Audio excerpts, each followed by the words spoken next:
Okay guys, so I'm out here in the wilds of Oregon, showing off what I feel like I'm finally finished here with the overlanding Ridgeline. A lot of people ask about my tires, so I'll start with that first. These are Falcon Wild Peak AT3Ws. They do have the Mountain Snow Peak on them, so they are traction tires.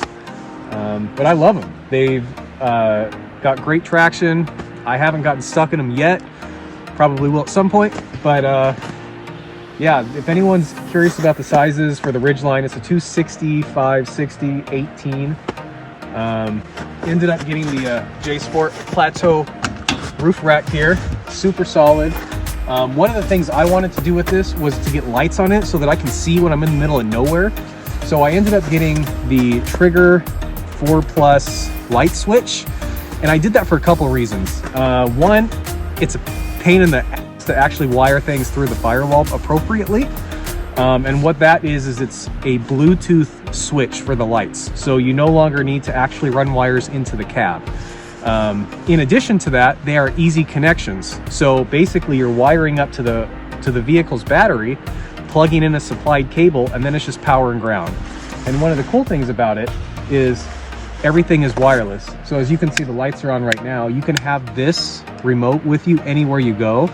And they also have a free app that you can use via Bluetooth. So if you're in your tent somewhere and you hear sound, you literally just press the button on your app, lights turn on, and you're good to go. Moving back here, the J-Sport bed rack version 2 is high enough so that it sits above the XM antenna for the top of the Ridgeline cab, which is something that a lot of people ended up wanting. Now, in my case, I have the tent actually pushed forward onto the roof rack as well. And in doing that, as you can see here, it doesn't sit flush, which I knew going into it. But the reason why I did that was that I really wanted to be able to stand on my tailgate to be able to lift my dog into the tent. If I had this all the way back, I'd have to go up the ladder with a 65-pound German Shorthair, and that would not go well. So, and then yeah, this is the Roofnest Sparrow here. So I got the regular version, not the XL. I didn't feel like I needed the extra 6 inches of space. I'm planning to use this just when I want to go out exploring on my own and just end up wherever I end up and not having to set up a tent. So this is the latest and greatest. So it has the updated struts inside. Roofnest was really proud of that because they're a marine grade strut and should never wear out for the life of the tent. We'll see.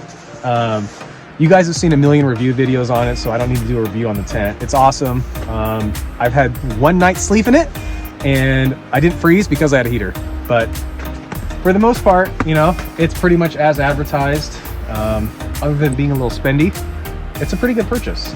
So other than that, probably the last thing that I did was I added some Rotopax mounts on the other side just for some extra fuel and water in case I need it. And then this is a Smitty built axe and shovel mount. Obviously nothing's on here right now. I lended my shovel to my buddy before this trip and he never brought it back, so I don't have it. So nothing's on there right now.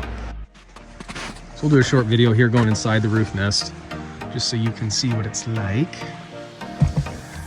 So there's a mesh net up top here.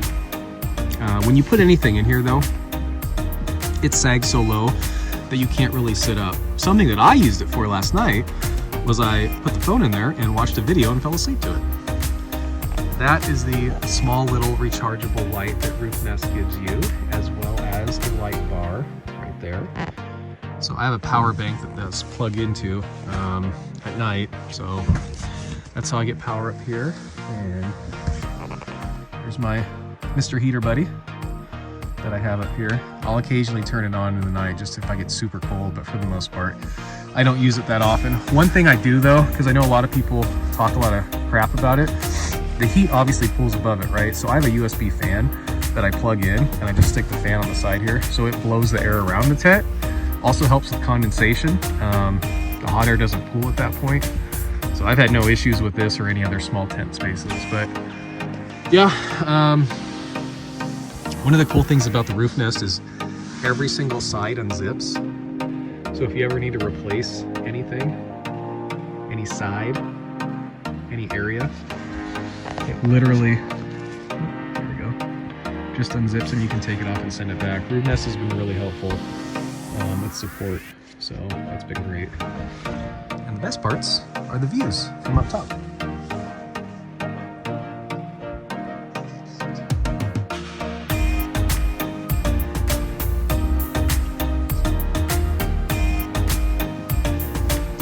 Last thing I'll mention, there's two bungees on the sides, and these have a crisscross pattern that connect over here. And the reason is, so when you're closing the tent, the sides will fold in on themselves and make it a lot easier to close. So don't forget to put those on when you close it up, and you'll be a lot happier. Look at those two idiots over there